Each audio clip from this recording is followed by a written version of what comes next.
Om.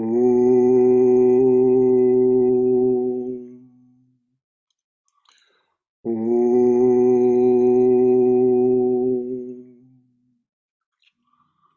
Om Sahana Vavatu Sahano Bhunaktu Sahaviryam Karavavahai Tejasvina Vaditamastu Ma Vidvishavahai. Om Shanti Shanti Shanti. Om. May the Divine Being look over us lovingly as a mother and father. May the Divine Being support and nourish us as a mother and father. May we have the strength and skill to study together the art of spirituality. May no misunderstandings arise amongst us. May no misunderstandings arise amongst us. Om, peace, peace, peace and beneficence be unto us and to all beloved beings everywhere. Hari Om Tat Sat. Dearly beloved, make it so. Well, good evening, everyone, and namaste. Welcome to our Wednesday evening reading and discussion of Bhagavad Gita. Bhagavad Gita, of course, is the absolute foundational scripture of what is commonly called Hinduism, mistakenly, but nevertheless, that's what it's called. Sanatana Dharma or Vedanta is the proper term.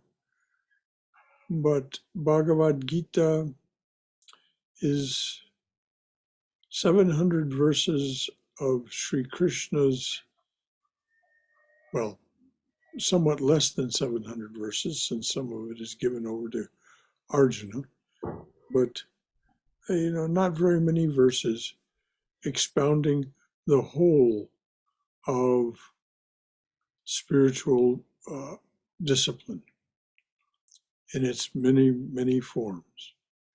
It is a wonder, no matter how you look at it. Henry David Thoreau, the great American philosopher and spiritual teacher, said there was nothing like it in his experience. It was a treasure beyond compare. So with that, is there any comment or concern or question that wants to be raised before our beloved reader Swayam Didi starts reading? All right, please read on, dear, and we look forward to hearing what everyone has to say as we move along. If there's any comments or questions or concerns, remember this is a class, not a lecture, and so just feel free to break in and say whatever it is that you feel is important. So, Swayam, please read on. Okay, namaste everybody. We are on page 42, and I'm going to reread that last paragraph and a couple of definitions at the bottom, which we had covered last time, but we'll start again there. So this is Lord Krishna speaking to Arjuna. I have explained to you the true nature of the Atman. Now listen to the method of Karma Yoga. If you can understand and follow it, you will be able to break the chain of desire which bind you to your actions. And then there are three definitions: karma, work, a deed; effect of a deed; law of causation governing action and its effects in the physical and psychological plane; yoga, union with God; a prescribed path of spiritual life. The various yogas are therefore different paths to union with God. Karma Yoga is the path of selfless, God dedicated action. Yogi, one who practices yoga. In this yoga, he's talking about Karma Yoga. In this yoga, even the abortive attempt is not wasted. Actually, Brother Shankara, I have a question. Is he Yes. specifically talking about Karma Yoga or any yoga? No, he's speaking specifically about the practice of karma yoga. Though we could ourselves generalize it, there's certainly not going to be any contrary result in bhakti yoga. There can be certain difficulties in Raja Yoga. We won't take that up.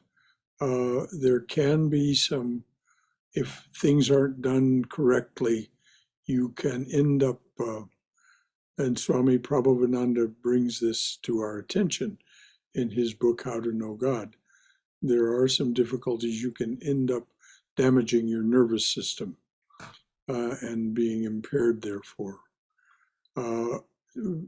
Very little risk in Jnana Yoga, but here Sri Krishna is speaking specifically of Karma Yoga.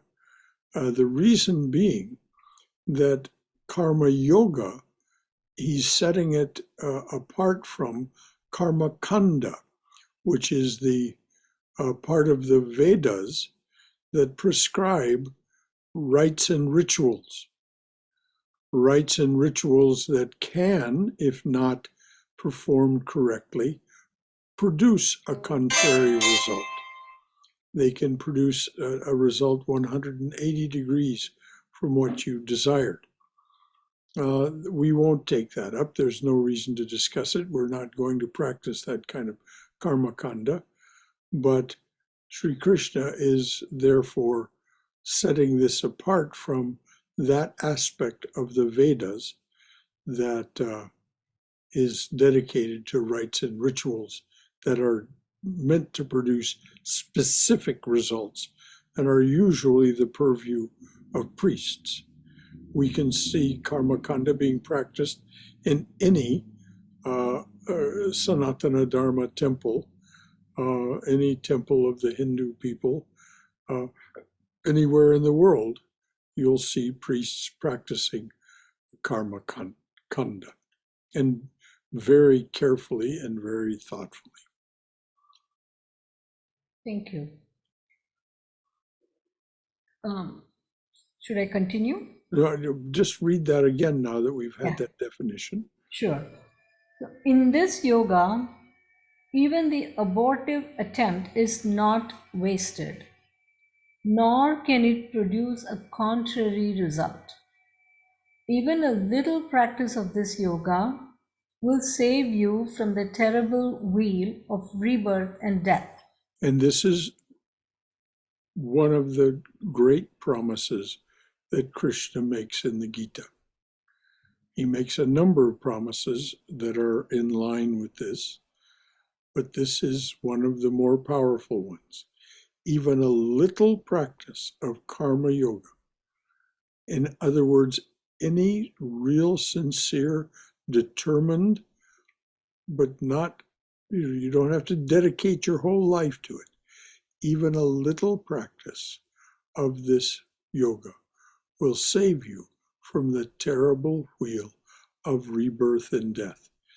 Now, that is saying that it will take away the effects of your karma. Karma yoga, practiced correctly, as Sri Krishna recommends it, defines it, nullifies the effect of karma on your true original nature, the Atman, your being, so that that being is no longer compelled to take rebirth. It is a huge promise, and one that the Swamis, the Ramakrishna order Swamis, will tell you, and particularly Swami Vivekananda in his book Karma Yoga, in his collection of talks published as Karma Yoga, will tell you that this is an absolute truth. Any comments or questions from anyone? Yes. Yes, Robert. This leads us to feel that living a physical life is not something to be desired. Robert, it isn't a question of yes or no. It's a question of your own sense of it. Yes, Sri Krishna is gesturing in that direction. The terrible wheel of rebirth and death. Now, it is not that human life is not to be desired, but do you wish to be compelled to do anything, let alone take rebirth? If you choose to take rebirth in the spirit of service, which we can see in people all around us, you can see the Dalai Lama was reborn out of a spirit of service. It's in all probability, though it's no longer taught in the Christian tradition, the man who is now Pope Francis was so reborn. Certainly we can surmise that many of the Swamis of the Ramakrishna and other traditions came back voluntarily. But it is the compulsion. We do not want to be compelled to do anything. This is what Swami Vivekananda said. I do not want to see you pushed or pulled anywhere. I see physical life like a school. It's a dimension that we have to go through in our process. Well, have to go through is the operative term. Yes, we have to go through it until we learn what we need to learn to be free from having to do it. Then it becomes a choice.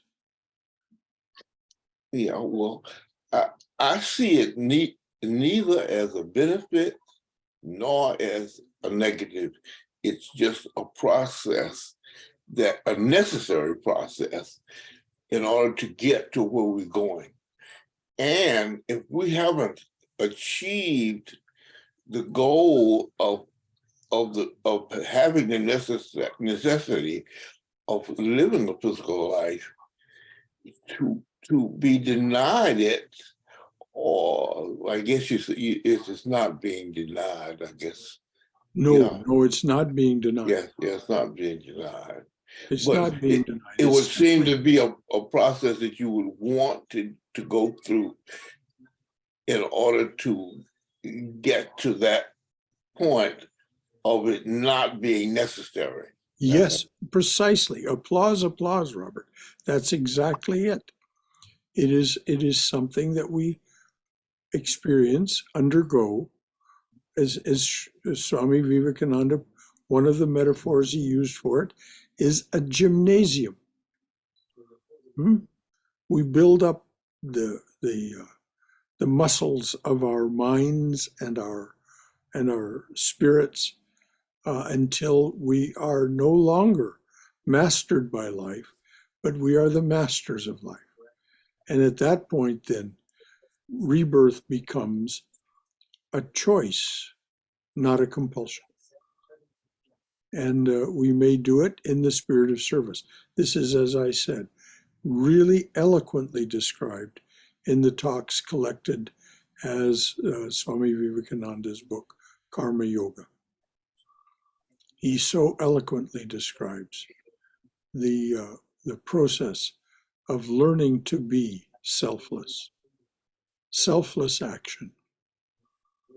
And so you're absolutely right, Robert. And I always applaud your point of view because it is so grounded in the reality of your own experience and very understandable to the rest of us. So thank you. So, Brother Shankara, Yes, dear. I have like a comment and then a question. The Yes. comment is that I come across many people, even I used to do that until I got into this path. Oh, in my next birth, I want to be such and such. Something that, has been difficult. Like, for example, one of my older sisters faced a lot of difficulties because of being a female. So she had so much that she wanted to do that she couldn't. So she said, oh, in my next birth, I want to be a man. So things of that sort. And I love music, but I didn't learn. So I used to say, in my next birth, I want to be a musician. Although now I said, no more births.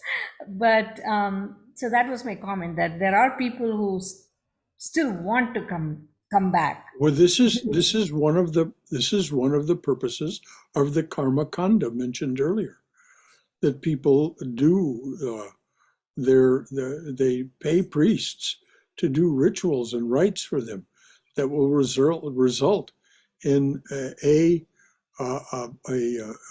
higher experience of heaven, and then when they return, they will return in the form that you mentioned. But it is a selfish desire. They want to return as you said. I don't want to be a woman anymore. I want to be a man, so that I can do certain things. It isn't like it's a bad desire. It's just a self-centered desire. Nothing inherently wrong with it as long as you're not harmful or untruthful. But it is self-centered.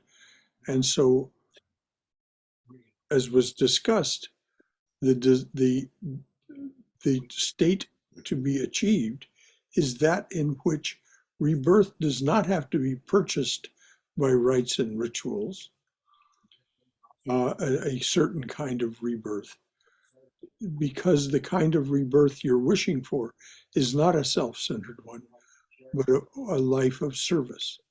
The service to be defined by the divine being, not by ourselves. What is it that you need me? If you wish me to do, what do you need me to do? And in order to fulfill what it is that you are doing. And I think we can see many, many examples throughout history of people who clearly came back in that spirit. The saints and sages of all religions seem to have come back in that spirit. And my question is, I think we kind of discussed this last time about even a little practice, the qualitative versus the quantitative prescription. So my question is, just an example, a parent taking care of their children without expecting anything, or a family member taking care of another family member's needs. Would that count as karma yoga? Of course, dear. Of course, anything you do in a spirit of selflessness is karma yoga. And Sri Ramakrishna tried to define this for us. And here's what he said. I have done the full 16 annas. Now, 16 annas is what makes up a rupee.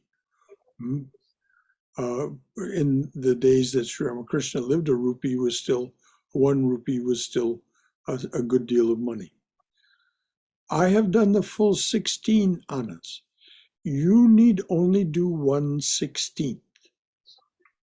So if we think about Sri Ramakrishna being immersed in spiritual experience and practice all day long, 24 hours a day, which is according to the stories written of him, that this was the case. In one form or another, he was in a spiritual mood for the 24 hours of the day. So if we take 24 hours and divide it by 16, what do we get? 1 1/2. So if we think in those terms, and I'm not suggesting that you should, it's just one way of looking at what a little means. It's an hour and a half a day of spiritual practice. You only have to do 1 anna, 1/16. Now that is not a lot. If you think about 1/16 of your day is a little practice. Whether you practice it as karma yoga or bhakti yoga or bhakti and karma together, which are often practiced together, or bhakti, karma, and something of raja and something of jnana, which is often the case with people. But nevertheless, an hour and a half a day. Now, if you're selflessly taking care of a child or a parent or whatever it is, for many more hours a day than that, and you're doing it truly selflessly, without any thought of reward, then you are more than meeting the requirements of karma yoga. As we'll see, Sri Krishna defines it in such a way that it's easy for our left minds to grasp it. He'll go on and do that as he explains what is meant by the practice of karma yoga, and even gestures toward what it means to do a little bit. Does that get it? Yes, yes, thank you. Anything else from anyone before we go on? Okay, dear, please read on. In this yoga, the will is directed singly towards one ideal. When a man lacks this discrimination, his will wanders in all directions after innumerable aims. Those who lack discrimination may quote the letter of the scripture, but they are really denying its inner truth. They are full of worldly desires and hungry for the rewards of heaven. They use beautiful figures of speech.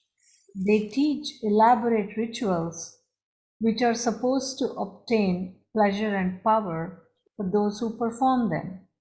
But actually, they understand nothing except the law of karma that chains men to rebirth. Those whose discrimination is stolen away by such talk grow deeply attached to pleasure and power.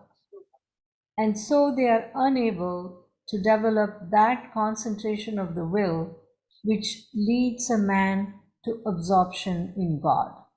Which is exactly what Robert Ayres was gesturing to when he said that this life is a school where we learn this art of discrimination. What is worth my attention and what is not? What is worthy of me and what is not? And so this is exactly what Sri Krishna is saying in those words, that he uses his own words, of course, But it's exactly what Robert was gesturing to when he said that. We learn this discrimination by trial and error. Hmm? We think that this is worth my attention, and we find out it isn't worth your attention because it's just another handful of sand. It runs through your hand, and it isn't something that you can truly grasp. So what is it that can truly be grasped? Sri Krishna will go on to tell us. Anything else from anyone? Okay. The Vedas teach us about the three gunas and their functions. You, Arjuna, must overcome the three gunas. You must be free from the pairs of opposites. Now I'm going to read the definition of the three gunas, Vedas, gunas, and opposites. Vedas are the revealed scriptures of the Hindus. The reference here is to the ritualistic portion of the Vedas. 2. The three forces, gunas, the three forces or substances composing the universe of mind and matter. They are sattva, rajas, and tamas. And opposites, heat and cold, pleasure and pain, etc. The seeming contradiction of the relative world. So I'll read again the sentence. The Vedas teach us about the three gunas and their functions. You, Arjuna, must overcome the three gunas. You must be free from the pairs of opposites.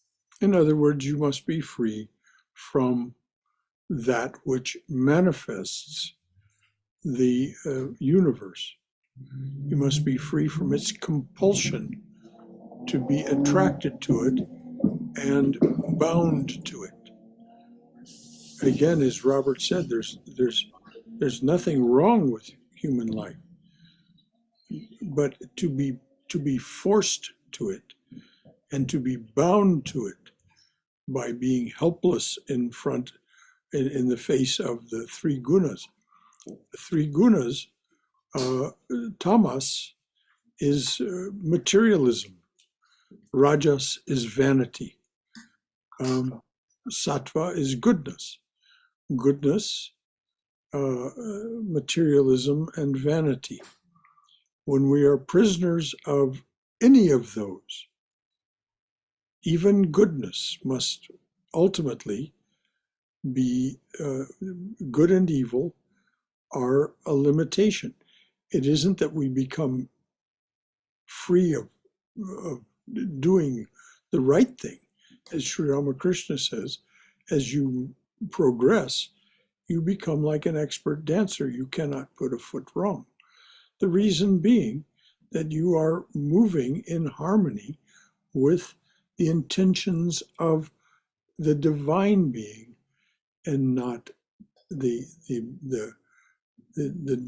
divinity in manifestation that creates the universe and this Mahamaya, this attractive power that draws and holds our attention. Anything else from anyone while I've paused us?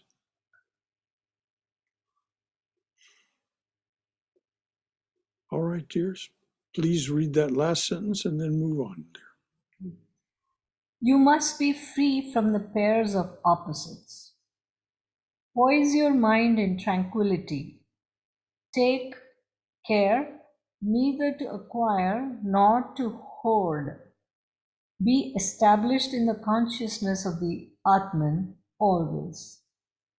When the whole country is flooded, the reservoir becomes superfluous. Superfluous. Superfluous. Superfluous. Mm-hmm. So, to the illumined seer, the Vedas are all superfluous. You have the right to work, but for work's sake only. You have no right to the fruits of work. Now, this is again one of the great statements of the Gita. You have the right to work. In other words, you've come to this plane of existence. You have a right to the schooling, to the gymnasium, to the work. But you have no right to the fruits of it. This seems mysterious at the beginning. We'll see later on, as Krishna explains and as our understanding matures, that there's nothing mysterious about it. We have no right to be attached, and it is an impediment for us to be attached to that which arises and passes away. And everything of this manifest reality arises and passes away, particularly all of the work of our manifest being, the body, mind, senses, and so on.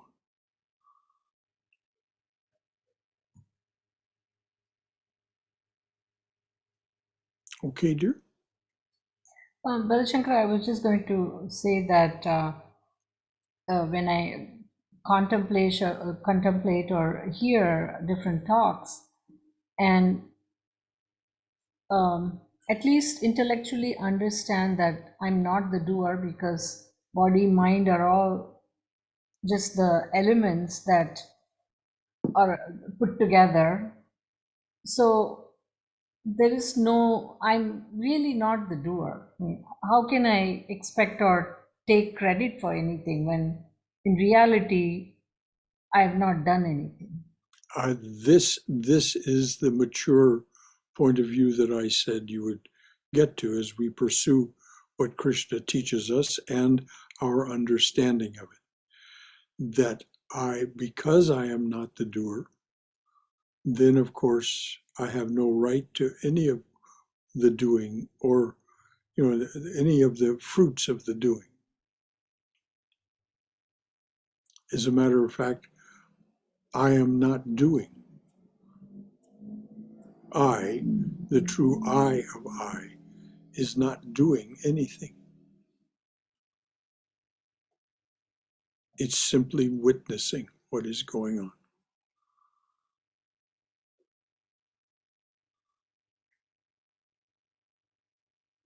Anything more from anyone? Okay? You have no rights to the fruit of work. Desire for the fruits of work must never be your motive in working. Never give way to laziness either. Perform every action with your heart fixed on the Supreme Lord. Renounce attachment to the fruits. Be even-tempered in success and failure, for it is this evenness of temper which is meant by yoga. Now, as I said, Sri Krishna will give us instructions on how to do this. He's doing this methodically. You must not do this, you must do this, if you're going to follow this path of karma yoga. It isn't inherently must. This is not dogma that you must do this inherently. No. But if you're going to follow his instructions and pursue karma yoga as a path, these are the things that you must not do, and these are the things that you should do. So I hope that's clear, that this is not dogmatic in the sense that this is something that is a priori, a must. It is simply, if you are to follow the path of karma yoga, these are the things.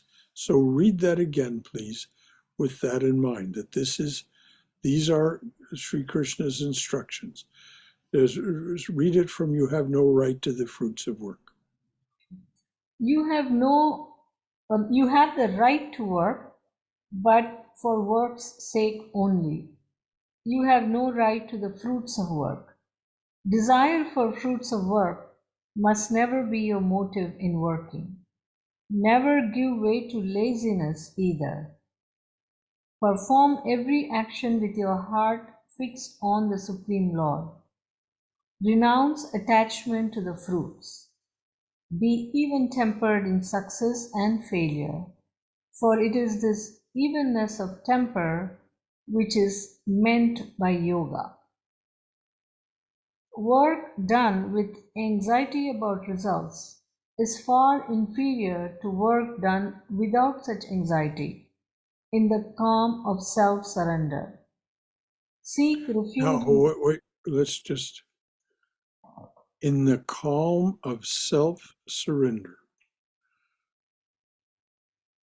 we surrender the small self by offering it. As he said, do everything with your heart fixed on the Supreme Lord. This is offering everything you are and do as the small self to the Supreme Lord. This is self-surrender or self-abnegation, release of your attachment to the small self. This is the depth of karma yoga, that you become truly selfless. And again, if you want a deep explanation of this, it is in Swami Vivekananda's talks collected as the book Karma Yoga. I mean, there are some profound examples in that book of exactly what Sri Krishna is talking about. The way in which this translates into real life actions and activities. Anything else from anyone? Okay, dear, please read on. Seek refuge in the knowledge of Brahman. Again, the asterisk, the definition is the Godhead. The Godhead is that which does not act. Brahman is that which does not act. Brahman has nothing, wants nothing, does nothing, and knows nothing. It is all, it is the absolute. All things are contained within Brahman, so there's nothing to have or want in the way we normally think about it. There is no action, so does nothing, is absolute knowledge itself. So it's not, it doesn't know, it is knowledge itself. This is the Godhead. And this is what is meant by the word Brahman in this context. It is, Krishna uses the word Brahman when he means that aspect, that actionless aspect. When he refers to the aspect of us that appears to be active, the Saguna Brahman, which is the Atman with the attributes of intention and experience. Then he uses the word Atman. But so please read the sentence again with that understanding in mind. Seek refuge in the knowledge of Brahman. The knowledge of that which is beyond all action.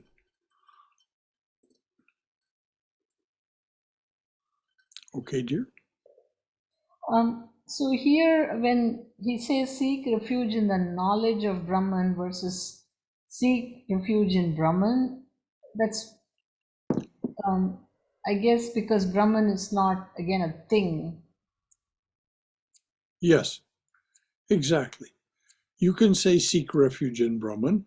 It's said that when there is the knowledge of Brahman, you become Brahman. That there is nothing. This is what's meant by the Mahavakya, the great saying in the Upanishads, Aham Brahmasmi, I am Brahman. And then, as Uddalaka says to his son, Svetaketu, Tatvamasi, that thou art. That and thou are the same. That Brahman and the thou of yourself, the Atman, are the same. It's an equation. That equals thou, or thou equals that. It's an equation. So that is the truth of our being behind this apparent existence of those things, which are all the things that we can possibly experience, all things that arise and pass away. Because when we come to the knowledge of Brahman, it is not an experience, because there's no experiencer there. The mind has been left behind. We'll get to all this as time goes on. But it's a state of being rather than an experience.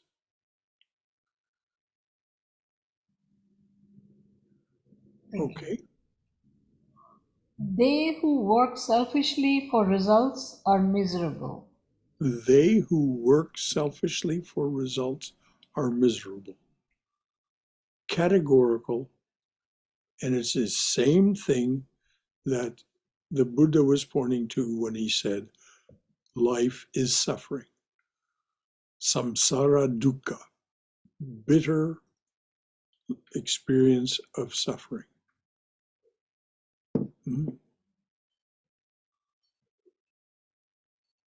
So read that sentence again, please. Those who work selfishly for results are miserable. Period. Period. Full stop.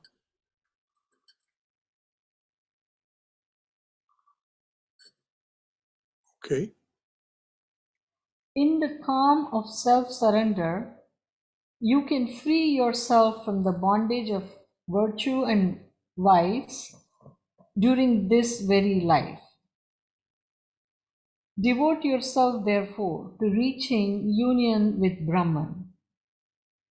To unite the heart with Brahman and then to act. That is the secret of non-attached work. And this is what Robert was pointing to when he said, this is what we learn in this school of life until there's no longer anything to be attached to. Because we've learned the folly of being attached to anything. Have I said that correctly, Robert? Yes, yes. Okay, good. I just wanted to be sure I wasn't misquoting or misparaphrasing what Robert said. So yes, we can come to this state of being. So read those sentences again, dear, about what it is that we are to attain. In the calm of self-surrender, you can free yourself from the bondage of virtue and vice during this very life. Devote yourself, therefore, to reaching union with Brahman.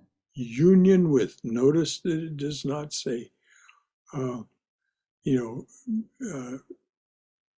knowledge of in the lower sense kind of knowledge. No, union with. Those who are with Brahman become Brahman. Union with Brahman. So this is what is to be attained by leaving behind, slowly and slowly, but it can be achieved in this very lifetime. Sri Ramakrishna reaffirms that. The Holy Mother reaffirms that. Swami Vivekananda, all of the greats of this lineage and tradition, as well as Jesus Christ. Jesus Christ said, "Come to me, and I will give you rest. I will give you salvation. I have overcome the world for you." All of the great teachers tell us this. It can be done in this very lifetime. We do not have to think about, I have to wait for another lifetime. It's not like a learning process because we already know. It's a realization. Yes, it's a revelation. It's a removal of the darkness. Yes, exactly, Robert. Precisely. So, Brother Shankara, Yes. as long as we have a thinking mind, we are sort of bound to this duality, right? Because we cannot think of this without that, or me without you, or they arise simultaneously.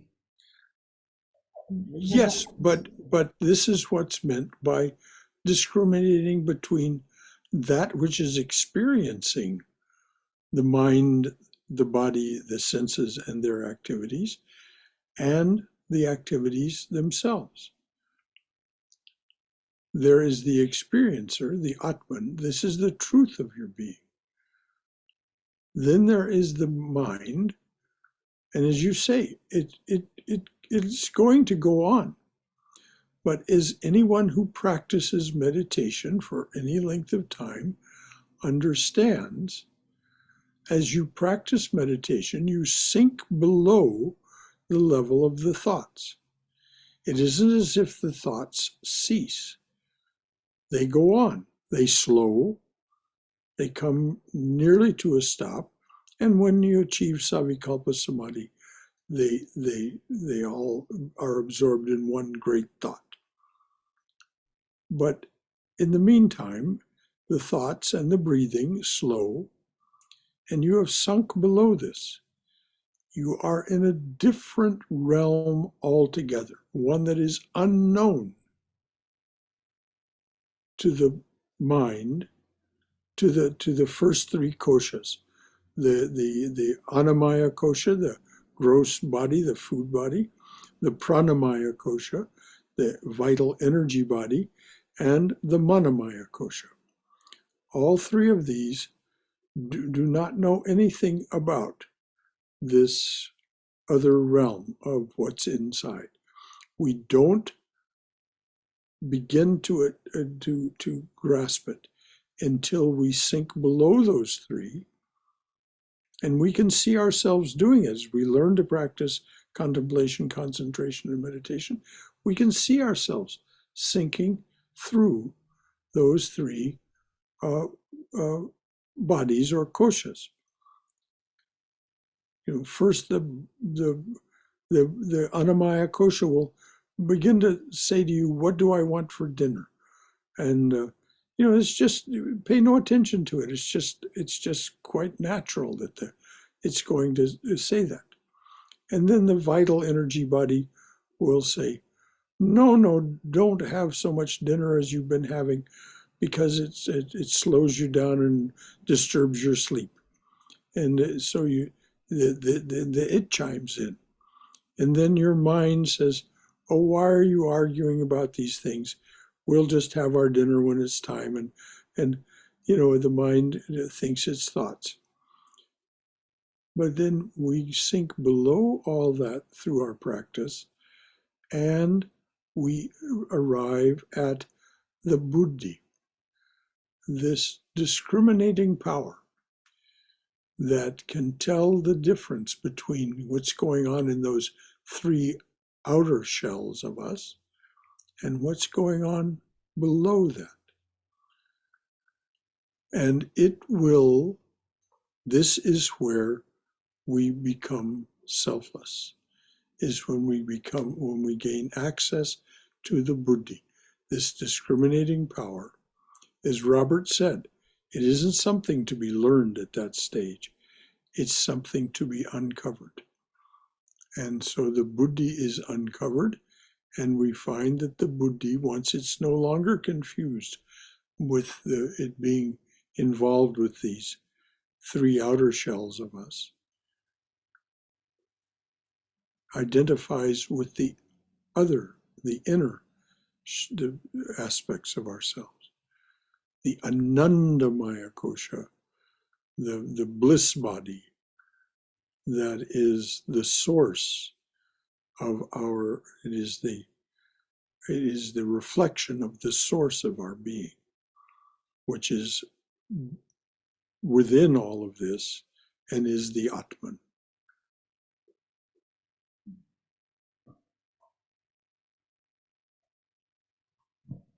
Anything at all from anyone about any of that? Okay, we have a little time left. Please read on, dear. To unite the heart with Brahman and then to act. That is the secret of non-attached work. In the calm of self-surrender, the seers renounce the fruits of their action and so reach enlightenment.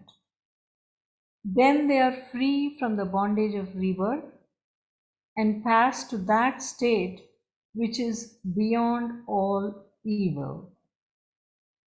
When your intellect has cleared itself of its delusions, you will become indifferent to the results of all action, present or future.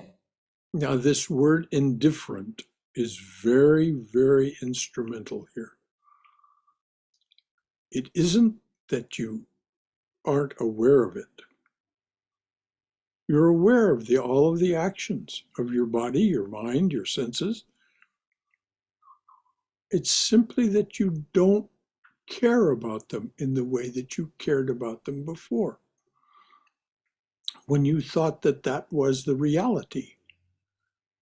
When you understand, and this is a visceral understanding, it's not an intellectual understanding. Intellectually, we can argue about this till we're blue in the face. By intellect, I don't mean the buddhi, I mean that aspect of the mind that likes to argue. But when we reach that state where we begin to identify with the witness, the Atman, and not with the actions of the body, it isn't that we're unaware of them. We simply don't care about them in the way that we did before. We are, and this is a very careful choice of words by the Swami and Christopher Isherwood, we become indifferent toward them. We do not, it isn't as if we don't participate in them. Much of it has to be participated in. It's just, there's a lot going on, for example, in this space, that there's a lot of care required of this old spacesuit. Lots of stuff to do. Well, I try to give it a Godward turn by doing various things. But nevertheless, there it is. It has to be done. Otherwise, this thing would perish. Or worse, become a vegetable, have a stroke and become a vegetable and simply be a burden to itself and anyone else that has to care for it. So, but we are indifferent to the actions and to their results. Any comments or questions? Okay, read that again, please, dear, and then we'll read on. When your intellect has cleared itself of its delusions, you will become indifferent to the results of all action, present or future. This is by this word intellect here, he means the buddhi. When the buddhi understands that it is not identified with the three outer shells of ourselves, the food body, the energy body, and the mind body. When it's cleared itself of, I'm not those things. Those are just something that's happening in my presence, and I can decide what's right and wrong about any given moment simply by observing what the Atman prompts by its intentions. Then this is cleared of its delusion that it is the doer. It is the Atman that is the doer.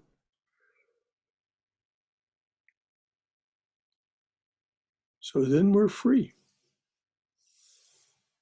And no longer, and this is why it can happen in this very lifetime, as Sri Krishna said.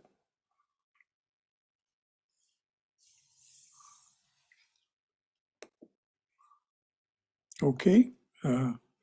What have you to read yet before you come to the end of a paragraph here? Yeah, actually there are maybe 3-4 sentences, then we'll be done with this part of Arjuna's advice, and then Krishna's advice, and then we begin with Arjuna's question. Okay, well, this is perfect. Read the rest and then we'll close for this evening. Okay. At present, your intellect is bewildered by conflicting interpretations of the scriptures. When it can rest, steady and undistracted in contemplation of the Atman, then you will reach union with the Atman.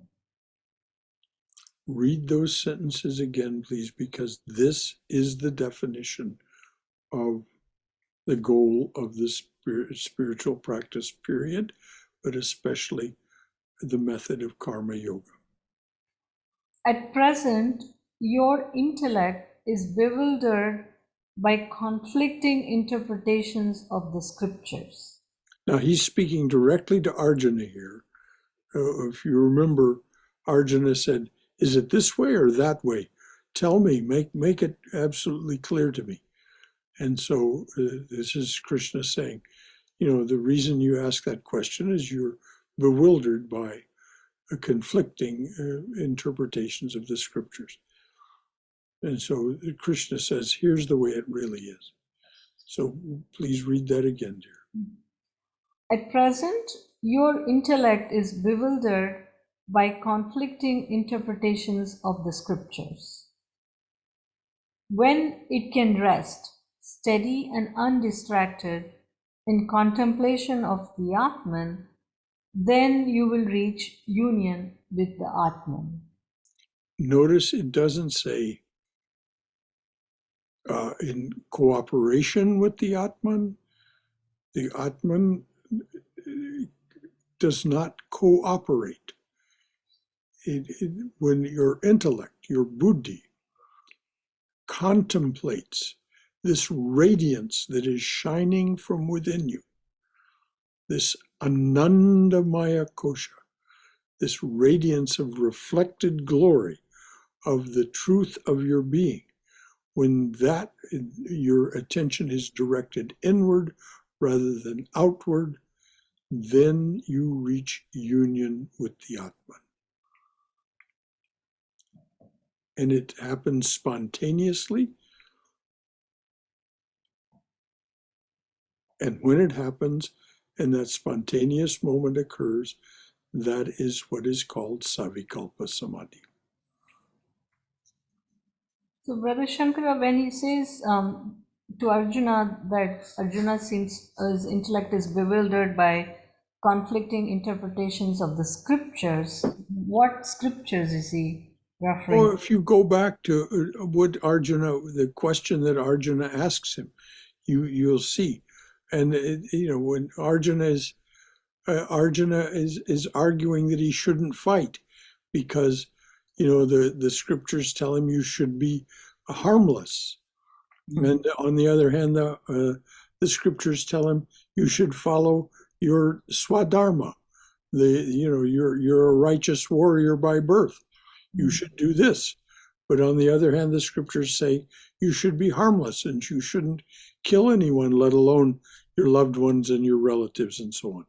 This is the conflict that Arjuna is experiencing and voices. And and this is where Krishna says your words are wise. That is to say, they come from the scriptures, but you're mistaken. Mm. If you go back and read that, you'll see what it is that Arjuna is arguing. There's this interpretation, there's this way of looking at it, there's this way of looking at it. I'm helpless. And that's what he says to Krishna. I'm helpless. I'm your disciple. You tell me what's the truth of the matter. And so this particular comment of Sri Krishna's, that you're bewildered by conflicting interpretations of the scriptures, is directed right back to Arjuna's question, with which we start this dissertation by Sri Krishna. Anything else from anyone? Yeah, that is what at the beginning of the chapter, Arjuna says, you are glorifying sannyasa, but at the same time you are telling me to do the karma. What is good for me? Explain that to me. That is the question in the beginning of the chapter. Yes, exactly. So there's the conflicting interpretations of the scriptures. Sannyasa would be the ahimsa, harmlessness. Yeah. The other is the righteous warrior, the karma. His karma is to be a righteous warrior and to fight the fight and win or lose. Thank you, Balakrishna, for going back and finding it. Actually, the other thing I just wanted to, I don't know whether Swayam raised a question. We are in the dual thing always. Wasn't that Swayam? You said something to that effect before. I'm not sure. Can you clarify? No. We just before 10 minutes ago, before you were talking about we are in the dualistic world and all these things. Yes, I was saying that as long as we have mind and thoughts, it is hard not to be dualistic, because it's not like one thought arises and then the opposite arises. They arise simultaneously. Well, yes, this thing will be dualistic. How can it not?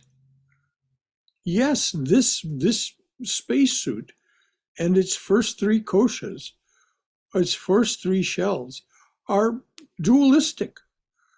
And so it constantly arguing with itself about this, that, and the other thing, about what's the right thing to do and when to do it, and blah, blah, blah, blah, blah, blah, blah, blah, blah, blah, blah. It just goes on and on and on and on, chatter, chatter, chatter. It's only when we direct our attention within and begin to feel the influence of the Atman and its urgings, its intentions. It has intentions. Krishna will tell us that. It has its intentions for us. But it's only when we direct our attention inward that we discover this. As long as we remain in this first three levels, the food body, the energy body, and the mind body, well, naturally, all of that is dualistic. And it comes to an end. It arises and passes away, which is the very definition of dualism. So, yes, we're there. But I think the other thing also, especially when you are in a dualistic world, even though we are functioning in that respect, of course, the thoughts would come, hey, is this the way or that the way? But as long as you take the righteous path, as long as even both the thoughts come up, as long as you don't put them into action, you don't attach that karma to you. Exactly. But that requires that you have sunk Yes, below that discrimination. Yes.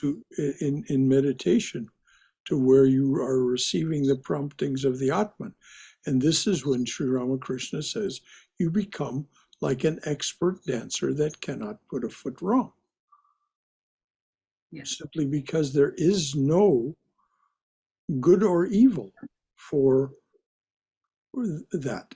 There is no question of good or evil. There's only the appropriate, the auspicious. And it's automatic, it's spontaneous, it's fluid. Thank you, Balakrishna, and thank you, Swayam. Thank you, Robert. Thank you, everyone who contributed. So we'll close there. The next class, of course, is Saturday's class on How to Know God by Swami Prabhavananda. This the reading and discussion of the Patanjali's Yoga Sutras. And then, of course, this Sunday at 11 a.m., we will have a celebration of Sri Ramakrishna's birthday, which was actually yesterday, but the celebration by the Ramakrishna Order centers here in the United States, it tends to be on the nearest Sunday, usually after the fact rather than before the fact. And so this coming Sunday at 11 a.m., Aditya Chaturvedi will conduct a loving puja in celebration of the Master's birthday, which you can attend on Zoom. And prior to that, there'll be a short talk on Sri Ramakrishna. Why should we revere and celebrate Sri Ramakrishna's birthday?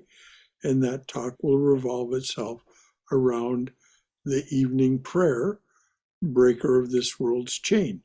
I'll simply recite that Breaker of this world's chain and make some comments about why Swami Vivekananda wrote that hymn, which in Sanskrit is Kandana Bhavana Bhavana. Kandana Bandhana Bhavana. Breaker of this world's chain, snapper of this world's bondage.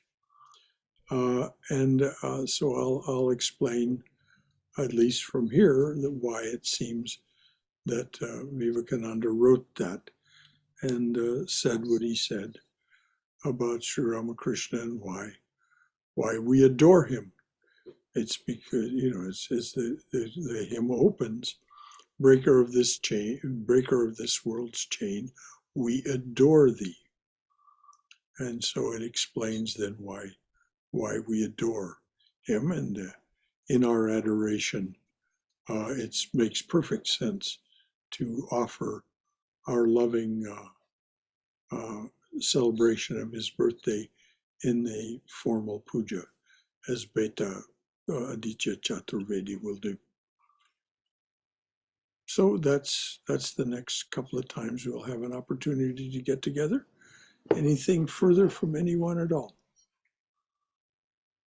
So Shankara, you have to excuse me because I would be joining on Wednesday classes at 8:30, not 8 o'clock. So, not at 8 p.m., not at 7:30. So, I don't understand, Balakrishna. Why are you saying? Instead of 7:30, I would be joining at 8 o'clock. Oh, because of some other Yes. activities? Yes, sir. All right. Well, I'm sorry, but I don't think it's auspicious for us to change the classes back to 8 o'clock. No. I'm not asking it, but just excuse me if I do that way. Don't think anything, that's all. Well, I Balakrishna, I trust you without any question. However you behave, I'm sure is the most auspicious way for you to behave. So the thought hadn't even crossed my mind. But thank you for bringing it up. Okay. All right, here's anything else from anyone? All right. Om Hari Om. Om Asato Ma Satkamaya. Tamaso Ma Jyotirgamaya. Mrityorma Amritangamaya. Abir Moiti. O dearly beloved Lord, lead us from the unreal to the real. Lead us from this realm of endless noise and relentless deception to thine abode of silence, serenity, clarity, and peace. Lead us from darkness to light. Lead us from darkness and ignorance to the brilliance of thy wisdom and love. Lead us from death to immortality. Light us through and through. Light us through and through with thy everlasting shining presence. Jai Shri Guru Maharaj Ji Ki Jai. Durga Durga Durga. May we be safe. May we be healthy. May we be cheerful. May we have peace of mind. And may we be always and know we are always in the loving and protective embrace of the Divine Being as our Mother and Father. Jai Shri, Jai Shri, Jai Shri. So, until the next time we meet, it's been a delight to be with you as always. And I know that there is a wonderful feeling undercurrent that underlies all of this. So for the 8 of us who were here this evening, what a delight. Good night, dears. Good night, Shankaraji.